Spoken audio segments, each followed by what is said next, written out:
What's up, trigger pullers? Thanks for swinging by. I sure do appreciate it. If this is your first time with the channel, thanks for swinging by. You didn't have to click on this video, but you did, and that is awesome. If you guys don't already know, fitandfire.com is up and running. That's my website to talk about everything that's going on with the channel. And if you guys are interested in some of the products that I'm talking about, I'll have them over there as well. It's a great way to support the channel, and I sure do appreciate it. Okay, so let's get into what we're talking about in this video. This time we are working on expanding our horizons away from the AR platform, and we're going to take a look at the CZ805 Bren. Now, the Bren is a very interesting rifle that has seen some field time with several military and law enforcement units that gives it a viable alternative to the AR-15. Now, I've got about 400 or 500 rounds. I didn't really keep track through this rifle so far, and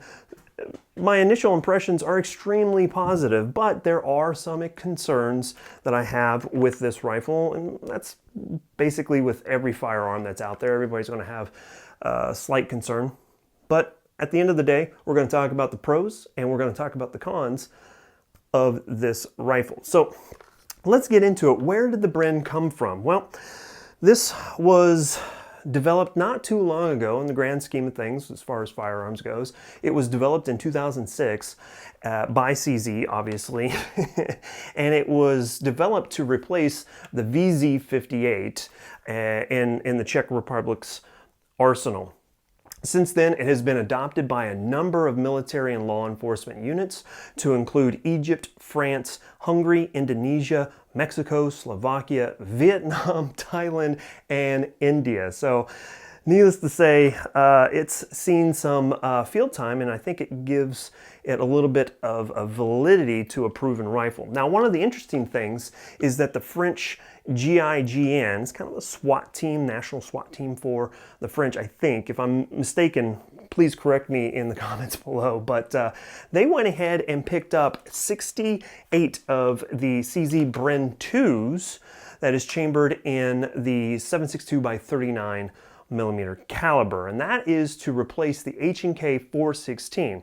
Now, I was astounded that they would even replace the 416 because that is a really good rifle. So that should say a lot about the CZ Bren's design. So let's get into exactly what is going on with this rifle and some of the features. So the CZ805 Bren is a gas-operated short stroke piston system that utilizes a manual gas regulator that allows you to either increase or decrease the gases as you so choose. It has an integral full-length Picatinny rail section on the upper receiver to allow you to put whatever optics you want up here, and then it has ambidextrous controls here at the safety selector, and the charging handle can be swapped to either side of the rifle, which is some pretty nice features.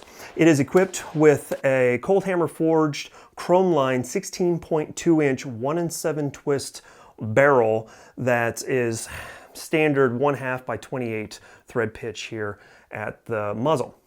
And then finally, the overall length is 39 inches and weighs in about 8.5 pounds. So that basically covers everything going on with this rifle. It's not too far out of the realm of what you would see on a higher end AR, but it has a lot of different things going on with it as well. All right, so let's talk about some things that I really like about this rifle. And right off the back, I'm going to have to start off with the trigger. Now, for a stock trigger, I think the Bren has one of the best on the market today. I think the next one that is pretty comparable, at least to my experience, is going to be the Colt 6920 mil-spec trigger. That one's really good too, but with this trigger here, it has a really nice take-up. It's a two-stage trigger. It does have a slight creep in it, but not anything that really you're going to notice too much. It has a really solid wall and then a really nice crisp break right there. And then as I mess up the charging handle, it has a really nice reset very audible and tactile. I will say that it's a little bit longer than an AR, but for the most part, it's really good. And I don't really think you're going to notice it too much. The ergonomics on this rifle are extremely nice and really helps with a shooter's experience at the range. It's not going to be very uncomfortable to shoot whatsoever. The bolt carrier group is extremely smooth with that short stroke gas system, and also really improves or aids in the shooter's experience as well. So one of the things I love about the short stroke gas piston system that they've got in this thing is a number of different things. First is, while you are shooting this, all those gases are going to be up here away from your face, which is really, really nice. And an AR, sometimes if it's overgassed, a lot of that stuff can get put into your face and it can cause your eyes to really sting, or water up, whatever the case may be. So that's really, really nice as well. The gas system right here can be switched to either the standard operation or the adverse operation, which will allow you to run this suppressed, or if you're running kind of weak powered ammunition, you can do that as well. And then again, if you are running and it's suppressed, that piston system is going to keep those gases away, so you're not going to get a lot of blowback in your face running a can on this thing. So that's something else I really, really like. Unfortunately, I wasn't able to run this with a can, but you know, maybe soon we'll be able to get one in and check it out. We'll go with that. All right, so the next thing that I really like about it is the fact that everything on this rifle is ambidextrous. The comb here on the buttstock, you can flip that around.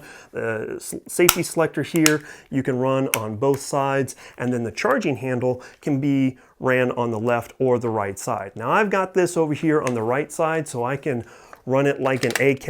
I can reach under or reach over like an AK, because I am doing a lot of testing with the Palmetto State Armory PSAK GF3 right now. So I'm trying to keep my manual of arms somewhat the same as much as I possibly can. So with that being said, that is a lot of awesome features that I have with this rifle. Okay, so let's talk about some of the things that I didn't like about this rifle. First and foremost is the weight. It's about a pound heavier than the Colt 6920 or the Scar 16.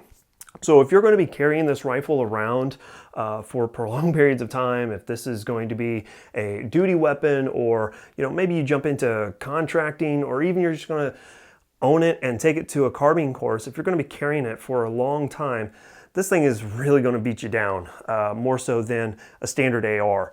Or even a Scar if you have one of those. So just keep that in mind if you guys are interested in the Bren. It's going to weigh a little bit more. As you can see right here, I am running my MRO, my red dot, a little bit further forward than I would with a standard AR, and it's for two reasons.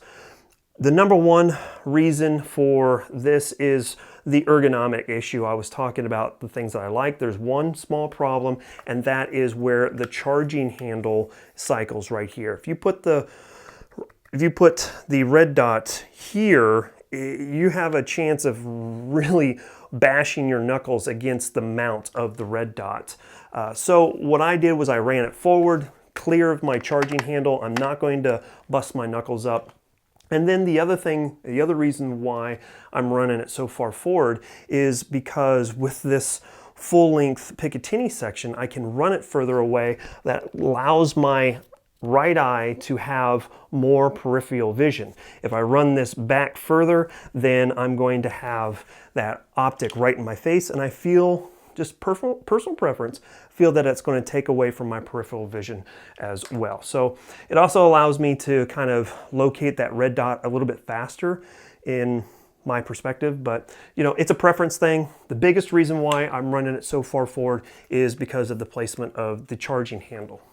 Now, one of the cool things about the brake that comes with the Bren is the fact that it is extremely effective. It will hold that muzzle fairly flat, but the problem that I have with it is that it runs this rifle to be a little bit louder than what I'm usually used to when it comes to an AR. So I get it, brakes do increase the sound of a rifle. I would like to have a flash hider on this instead of a brake, but one of the other issues too is if you're at an outdoor range with people to your left or to the right, they may not appreciate the breeziness that's going to be coming from either side of this brake. So just something to be mindful of. If you're interested in this, you might want to switch that out.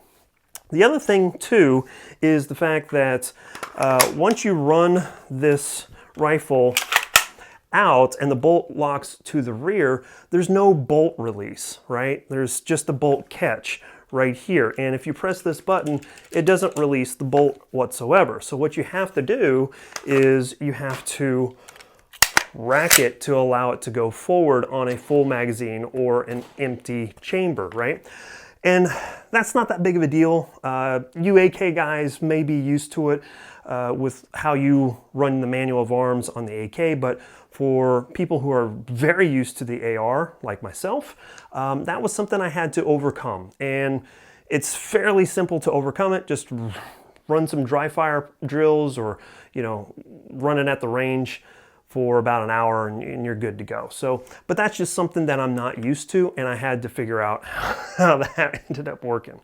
And then finally is the cost. This is going to run somewhere in the neighborhood about $1,600 to $1,800, which is a very high-end AR if you're an AR guy. And,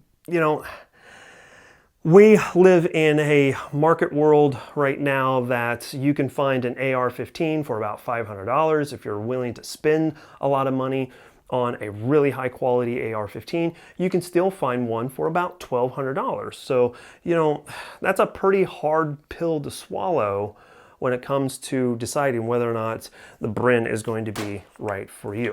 So at the end of the day, why would you buy the Bren over something else? Well, if you're interested in a SCAR 16, I really think that the CZ beats the SCAR not only on a budget option, if you're looking to buy something very similar to the SCAR, but at a cheaper price, the CZ is going to do it. And then I think the fit and finish on the CZ is a lot better. While I was at Centerfire Shooting Sports in Kansas City, I was able to take a look at a SCAR 16 and it's really nice, but there's some plastic pieces that just don't feel right, whereas any of the plastic or polymer pieces on this rifle seem to be very high quality. So I think the CZ really edges out the FN SCAR.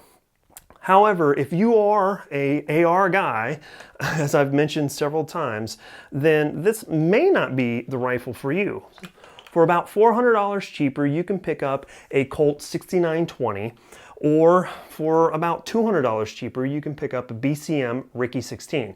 Now, the money that you save, you can dump into ammunition or training or something like that, rather than the CZ Bren. However, if this is something that you're really looking at, if you're looking at buying something other than an AR, then I really recommend the CZ over a lot of the other options out on the market today.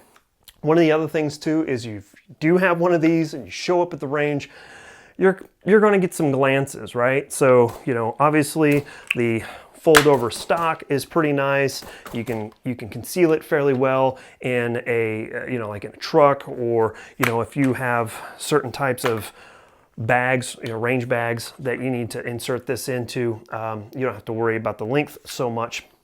But the other thing too is while you're at the range, this isn't an AR. Everybody's seen an AR, everybody's used to it. Pull one of these out, start firing it, people are going to start looking and being like, what is that? So that's pretty cool as well. So telling you, if you're looking for something, this is probably going to be a pretty awesome option. I think, again, it's going to be better than the SCAR 16, and I think you're going to get a lot of awesome options, some awesome features with this over an AR-15 as well. So that really covers it for this edition of Fit and Fire. I want to say thank you to everyone that has been checking out fitandfire.com. That has been a huge help to the channel. I also want to say thank you so much to my Patreon members. You guys are rocking it and are really supporting the channel where it needs it the most. Finally, I would be remiss without saying a major thank you to one of my biggest Patreon members, Drew. Without your assistance, I would have never been able to get my hands on one of these and shoot it. Thank you so much for loaning this to the channel. You are awesome. So, with that being said, we're out of here this time. As always, I got a high five coming at you. Freedom through strength, y'all. Catch you later. Bye.